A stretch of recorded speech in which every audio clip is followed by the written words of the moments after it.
Well, hello. Thank you for joining us. I am joined today by my good friend Sam Skirrow. Sam, it's good to see you. How you doing? Yeah, good man. How are you? Yeah, very, very well, thank you. So Sam has come to chat to us today, kind of carrying on this theme of different revenue streams and pathways of being a working musician. And Sam is a session musician of the highest order, and he's going to kind of chat to us today a little bit about, I guess, what a day in the life looks like, what touring commitments are like, studio sessions, and kind of give us a snapshot of that aspect of being a working musician, which I know is something that a lot of people aspire to. Sure, yeah. So Sam, give us a little bit of your background first to kind of position yourself, and so we can see where you're coming at this from. Yeah, man. So predominantly a bassist, 33 years old now, but I've been self-employed as a musician for 9 years, something like that. Hasn't always been the easiest ride. In fact, it's probably never an easy ride, to be honest. If we were to look at it as a percentage of like easy times versus hard times, I don't even think I'd want to see those figures, to be honest. But yeah, so I kind of grew up playing bass in church, like got involved in the gospel scene. My influences were a lot of soul artists, a lot of like R&B artists like that. Play a 5-string bass, which is kind of like leans more towards that genre. So yeah, that's where it started for me. You know, many years later, I'm now touring predominantly with Clean Bandit, and we just kind of tour the world like 7 or 8 months a year. Yeah. Other artists I work with, there's a guy called Raleigh Ritchie. He's amazing. He's a bit more of an underground artist, but he's so creative. It's not like your chart topping pop. It's, There's some musicality to it. It gives you a chance to get your teeth into something. Yeah, exactly. If you like music, you'll like it. Yeah. That kind of vibe. But yeah, and you know, do various studio sessions for people. I was working with Take That at the end of that last year. Yeah, just various records really. And recently just started getting into songwriting as opposed to just like laying down bass on tracks. Actually getting involved in the writing process, which is just way more fun. Like it really exercises the creative part of my brain as well. Yeah, really. So again, just a different discipline really. It's not regurgitating information. It's kind of creating it. So yeah, absolutely. So I guess you touched on there that as a session player, a huge percentage of your day-to-day work in life is spent touring. What does that look like in terms of an overview? Kind of, we'll perhaps have a day in the life of a touring session player in a few minutes. Yeah, but yeah. It's with the exception of probably the military. Yeah. I can't think of another career perhaps where you are away for kind of months at a time, literally kind of living on the road. Perhaps that I'm sure there are one or two, but Yeah. it's quite a unique job, isn't it? And with that must become there must come some incredible challenges, but also Yeah. some incredible benefits. So what does that look like? So I mean, my recent experience in the last like 3 years has mostly been focused on like festival season, Yeah. rather than like you know being on the road on like a world tour or something like that. It's been more kind of we start putting a show together in March, and then festivals begin from April and go through till September. Sure. So my touring schedule tends to be, you know, Thursday till say Monday, Yeah. every week for about 7 months. Yeah. And then a few days at home, you know, get your washing together, see some people, do some family stuff, and then back at it again. So yeah, there's highs and lows, man. Like putting a show together is a lot of fun. But also very long days, you know, 14 hours a day, for maybe 3 or 4 weeks, just focusing on, you know, really honing in on the nitty gritty of tunes and how an audience is how it translates to an audience. Really, really fun though. Like that's the creative part of touring. Then the rest of it is kind of a little bit like Groundhog Day. It's like get to an airport at a certain time, travel around a bit, and then get dropped off and X, Y, Z, and staying in festival sites and hotels and fields and stuff like that. And I'm always in two minds about it. I don't take it for granted. I love it. I really, really love it. Like we get to see some really good places, get to have some really great experiences. But then at the same time, you know, there's a real kind of downside to it, of it being quite lonely and, you know, taking you away from your loved ones. Yeah. Um, and also, like, after a while, it just kind of makes you question what you're really doing, because you're kind of doing the same thing day in, day out. Yeah. Um, and quite often as well, one of the things that's a little bit frustrating is when you go to a nice place, um, but you're just staying in an airport hotel, Yeah. and Yeah. you're just like, you're getting dropped off, you get maybe a couple of hours to kit, Yeah. you go to the festival, you do the gig, and then you go somewhere else. It's like, it almost feels like, You've been there, but not been there. I know that feeling well. yeah, if you were to ask me what countries I've been to, there's so many, but I wouldn't really say I've been to any of them either at the same time. Do you know what I mean? So there's like, there's two sides to it. Like, it's really fun. It's really, really great. It's a really uplifting experience. But then you've really got to keep on top of like your mental game as well, because it can be a massive strain on that. You know, spending 24 hours a day with the same people in confined space is like, just takes its toll sometimes. So you just have to keep a bit of a mental check, otherwise it just creeps up on you. Yeah. And the next thing you know, you're just having a bit of a meltdown at the end of touring season because you've not known what's been going on really. It's kind of, it's been gone. Yeah. No. Yeah, so there's two sides to it, and I think I've just been very like in recent years very aware of the more like sinister side of it, and the more difficult side of it, as in like keeping on top of your mental health and making sure that you're still progressing yourself as a business and as a musician, rather than just kind of sitting and getting complacent. And living in the moment too much. Yeah. Yeah. Yeah, and I had a friend who got on his first tour recently, you know, a few months ago. It was his first tour, and he phoned me up about it, and you know, he was making good money, and it's the first time that he's done all of that kind of stuff. And I said, listen, like, my advice to you, as someone that's been doing this for years, and you know, this is your first time doing it, like, enjoy yourself for your first one. Like, it was like a 4-week tour. I think he had 30 days or something. I was like, enjoy yourself for your first one. Like, have a blowout. Don't worry about the money. Like, just be a fool with it, basically. Live for it. But Yeah. he's like, don't allow it. I said to him, don't allow it to continue after that. It's like, when you get more tours, like, just wise up, because everyone wants to have fun. Yeah. And do the fun stuff and go out and drink and this, that, and the other, and you know, put on Instagram everything that's going on. And like, it's really like, you should be allowed to kind of indulge yourself in that. Yeah.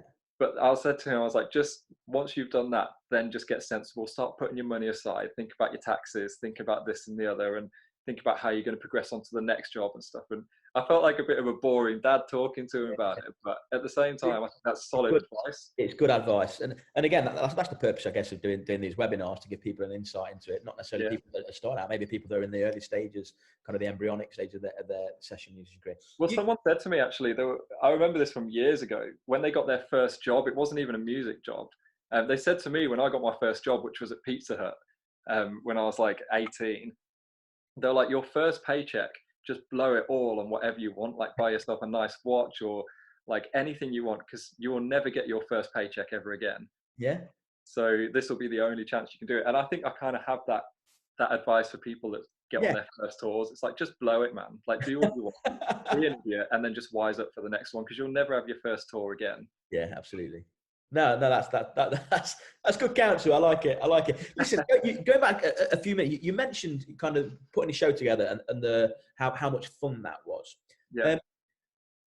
And perhaps this is my naivety. To what degree do you have creative input in that process? Because there is a conception on some sides that, as a session player, particularly when you're playing originals thing, you kind of, here's the album, we're going to recreate that live. Is it kind of literally, there's either a chart or there's a recording, you've got to be able to deliver that, or is there some license to do that? And to what degree does that vary from project to project?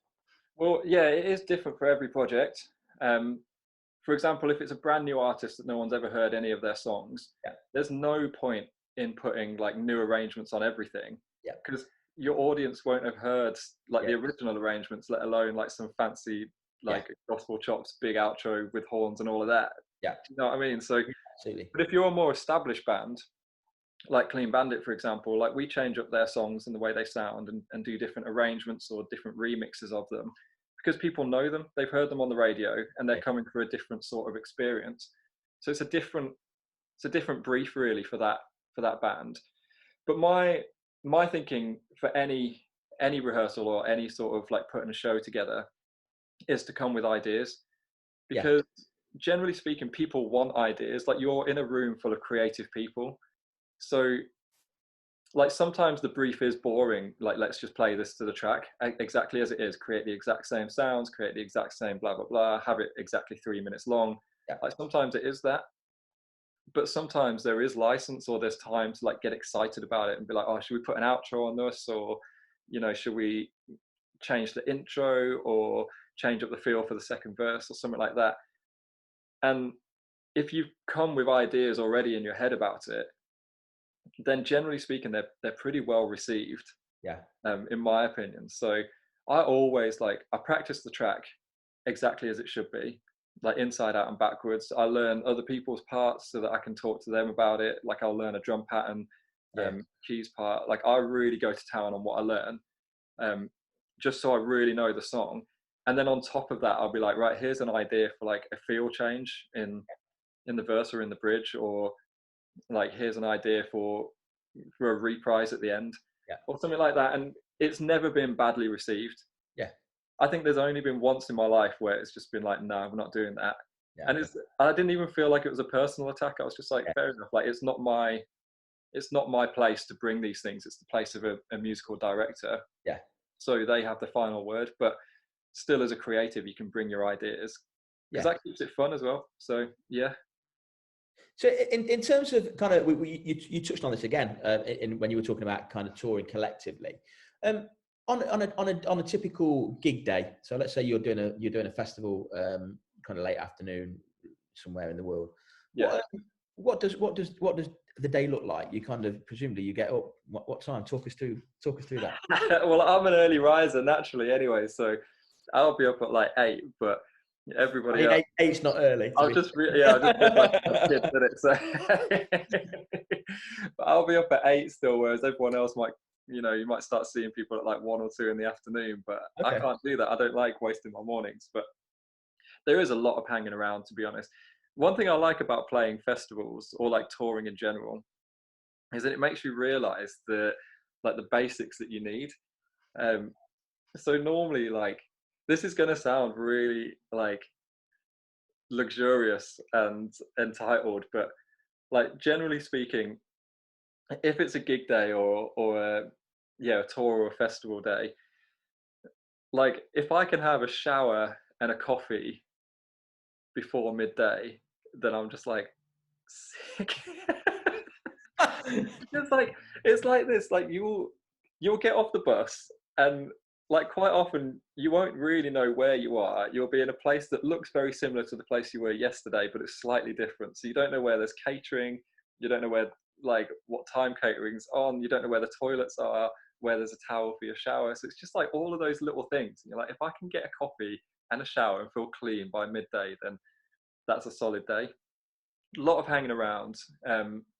With Clean Bandit, we're lucky because we've got techs that set up our gear for us. So they'll generally do that, and then halfway through the afternoon I'll go and check all the gear, because I always feel like it's my responsibility. Yeah, sure. There are guys that set it up and they do a really, really good job, but if I don't check it and there's a problem, then realistically it makes me look bad. Yeah, and I've had it before where things have just gone wrong, and it's too easy to kind of point the finger of blame at someone and just be like, oh, it's your job.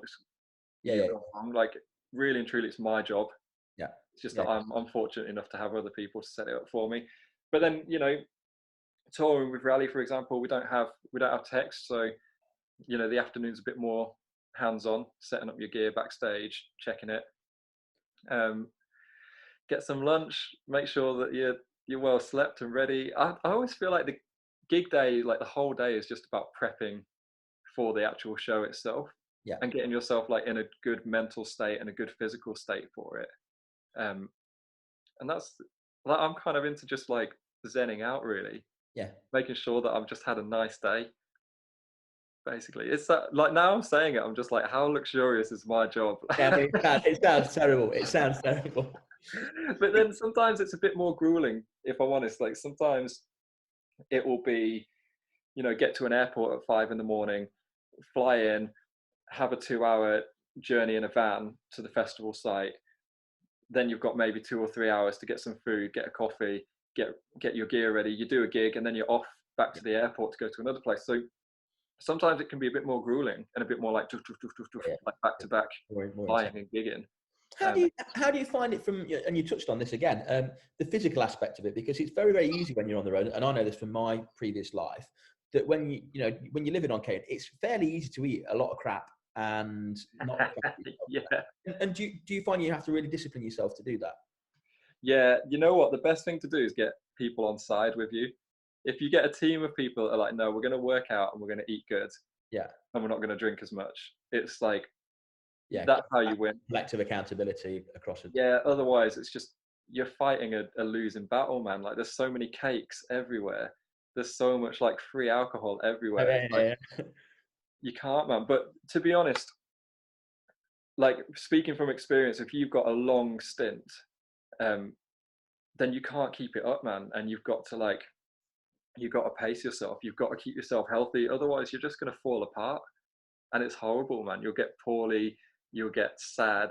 Like, you'll just fall apart at the seams. Yeah. So, like, it is so tempting when you see like a whole platter of cakes and a whole like fridge full of like, I know the feeling. Grey Goose. It's like, I'm starving. You said I know what today is going to be, but like, you just can't, man. You can't. Like, you've got a job to do at the end of the day. Yeah, absolutely. And I've always thought, I generally try and avoid drinking on a gig night, like if there's a gig the next day, because I'm just like, if I'm hanging and then I start like dropping off at my job, like, it's a downhill slope from there. Yeah. And there's so many people that want my job.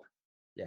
Do you know what I mean? So I'd be stupid to lose it because I'm like getting fat and drinking. Yeah. I guess in many respects, kind of whilst musical ability is, and I hasten to add, this has been a common theme throughout filming this entire series. Whilst music ability is undoubtedly essential, character and professionalism is what ultimately. So there are lots of greatly talented musicians out there, but character and professionalism is what gets you the gigs, isn't it? I think. Oh, big time, man! Like, pop music is not hard to play. Yeah, absolutely. It's really, really not. I do like. There is a difference between someone that's been playing an instrument for like decades rather than years. Yeah. And it's not in the complexity of what they play. It's in the feel and the tonality and the maturity of what they play. It becomes part of them, doesn't it? The instrument becomes. Yeah. So there is a part of musicality where you're just like, people will be drawn to a mature musician. Yeah. But really and truly, like, what you play on stage for an hour a day maximum. We have like a 45-minute set, an hour set, and an hour and a half set.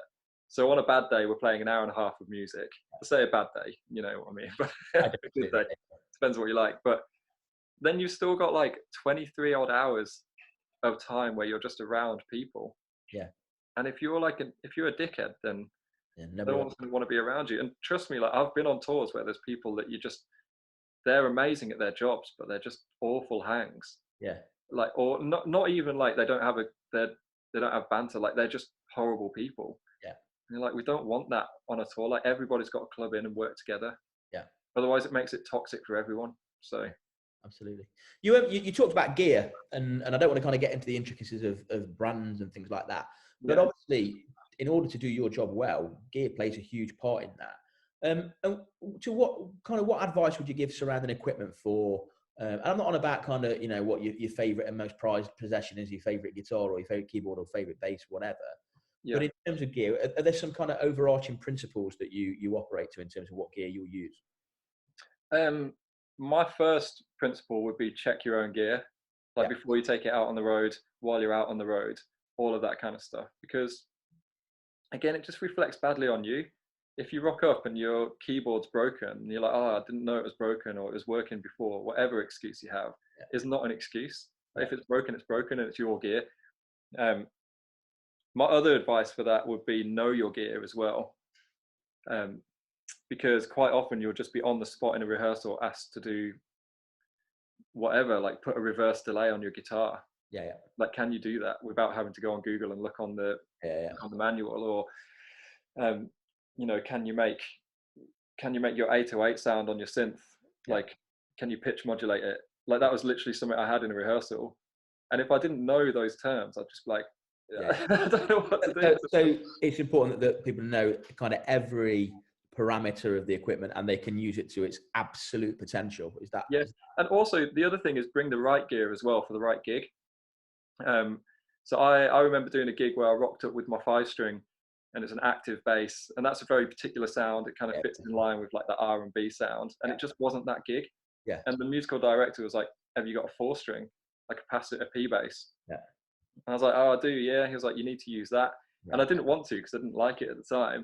And he wanted me to use a plectrum as well, which I'm just not plectrum either. But I did it, and then I heard the recording back. I was like, "He's totally right. Like it needed that." So you just got to bring the right gear. Sometimes like your beloved like fretless 6-string bass is not the one for a gig. Yeah, absolutely. So, but other than that, I think like you are the master of your trade. Do you know what I mean? I've come to rehearsals with a keyboard where no one's ever seen the keyboard before or heard of the synth. It was a new Korg one that they brought out. And it was tiny as well. It was about this big. Yeah. Like I bought it out of the box and the guys laughed at it. Yeah. And I was like, "Nah, just you wait," because I'd learnt it and I'd like figured out everything it could do. I was like, "Just you wait, man." And without fail, everyone has said it was like the best sound they've heard from a keyboard on a gig. And I was like, "Yeah, man. Like as long as you believe in what you're bringing and you know that it's right for the gig, then you're the master of what you're doing. So just bring what you know is right." No, it's good. It's really, really good stuff. So me and you have known each other for many, many, many years and bits and bobs. Talking about career path, what is the best piece of advice that you've ever been given, kind of in terms of crafting your trade as a session player? The best bit of advice I was ever given was to play it cool, and that is like because I don't think I naturally play it cool. Like I'm a bit of a hassler. Okay. You know what I mean? If someone says, "Oh yeah, I'll call you about this," like I'll be calling them in an hour's time. Just be like, "Oh, remember you said you called me?" Blah blah blah blah. Like I used to be like that, and then someone just said to me, "They're like, just be cool, man. Just play it cool." And it's true. Like people respond to more relaxed people. Okay. That's what I found anyway. Like if you're a bit more chilled and a bit more kind of like, you just feel a little bit more in control, and I think people are drawn to that a little bit more. Yeah. So yeah, the best bit of advice I've ever got was to play it cool. The advice I would give would be just to always keep grafting. Yeah.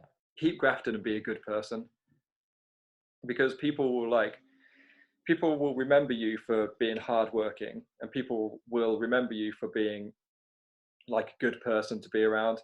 Like if you're the person that's coiling up leads at the end of a function gig, like people will remember that more than the chops you played in the function gig.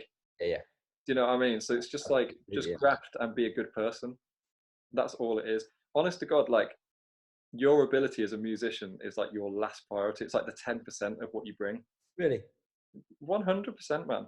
Because like, if you think about it, there's always someone better than you as a musician. There's always someone worse. Yeah. So you, really and truly, you always sit in the middle. Yeah. So what you have to bring that makes you stand out is your personality, what you can bring as a person, and how you like help other people as well. Yeah. Like that will make you stand out. It's a good principle for life, I think, as well, isn't it? Not just as a session player. I think so. The minute you start thinking you're the best, or you're like God's gift to music, like your career's over, man. Yeah. No one even wants to hang out with those people. You know? Yeah. In terms of getting gigs, then, so we've got somebody that's maybe gone through college. I know obviously Guildford and BIM produce kind of lots of kind of really, really talented musicians that are industry ready. What kind of strategies do you use to get work? So conventionally, you want to go and work for a grad scheme for Microsoft, you'd apply for their grad scheme. That's how it would work. If you want to be a session musician, how do you go about getting work? Well, first thing I did, because I had a job, I was a teacher, and then I left that job, and I didn't have any contacts, really and truly. So I went through my Facebook list of friends, and everyone and anyone who was like even remotely related to the music industry, I would send them an email, and I just said, I've got no experience and I need some. I've got a blank CV. I was like, can I like come and make you a coffee, or like set up your gear for you? Or there was even a couple of cases, it's going to sound mad, but there was a couple of cases where I was like, I'll play the gig, you can get the fee. Like, I don't care. Like, right now, what's valuable is for me to get experience because I've got nothing on my CV. And out of that, I just got a few gigs, a couple of function gigs, stint at Panto, and a 4-week stint on a cruise ship. Yeah. So, and then out of that, I just kept in touch with people. I get people's numbers, and I keep in touch, and not in like a begging way. I'm just like, hey, how's it going? Like, what you've been up to?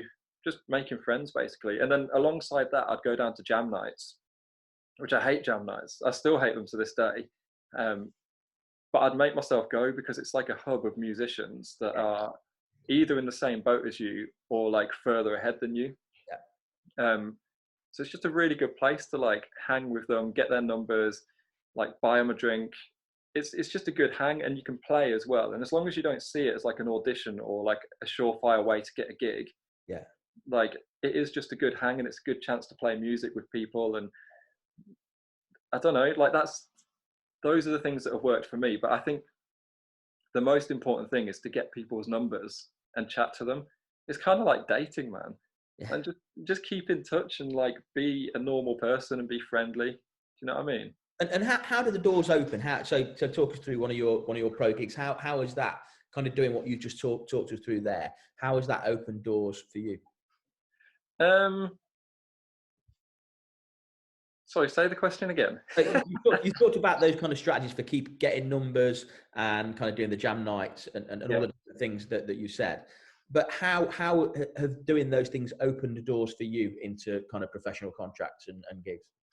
Oh, massively, man. Like just doing that alone has meant that people, like you're on people's minds. Can you give us an example of where that's led to a gig for us? Well, the whole way I got the Clean Bandit gig was because I had met the musical director. I was doing a tour. We were supporting Ellie Goulding. Yeah. And me and the musical director for Ellie were just getting along all right. Like not even well, just all right. We were just chilling. We were just mates. And we'd known of each other on social media for a little while as well. And ever since that gig, I'd always just send him a message, maybe like every month or two, and just be like, yeah, thinking of you, how's it going? Hope the family's well. Nothing related to work, just like everything cool. And then one day I just sent him a message and he was like, oh, by the way, I've got a gig. Are you interested? And I was like, yeah, it was the Clean Bandit one. And I auditioned for it. And that was that. But I don't think that would have come about if I wasn't in the habit of just texting people and just being like, everything cool, you good? And not even being like, have you got any work for me? Just like network warm. Yeah, man. And just being genuine with people. Yeah. You know what I mean? So that's probably the biggest example of how it's worked. But I always just keep in touch with people. Like studio work, there's a guy that I work with a lot, and I'm the same. I'll just message him genuinely because I wonder how he is, and I want to know how his family is, and I want to say hi. And he'll just be like, oh, I've got a couple of tracks. Do you want to come down and play on them? Yeah. So it just works like that. And you've just got to treat people as friends rather than contacts. Yeah, sure. Because in the long run, that'll help you anyway, because you need to have mates in this industry. Yeah, absolutely. To kind of just as the last point, talking about studio work, obviously live work is a huge chunk of being a session player, but equally studio work is a chunk. How do you add value? What does a studio session look like from a pro's perspective, and how do you add your value to that? What makes you different to anybody else in the studio?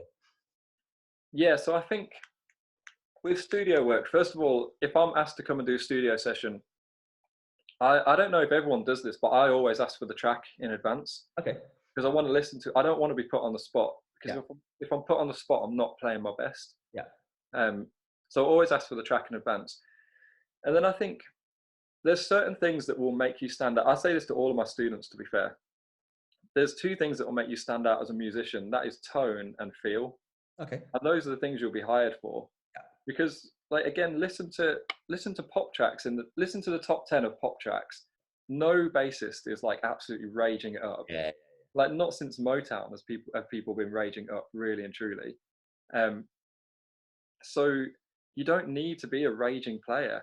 And quite often, like I'll go in, I do get asked to do a lot of bass fills in studio sessions. I don't know why, but I just do.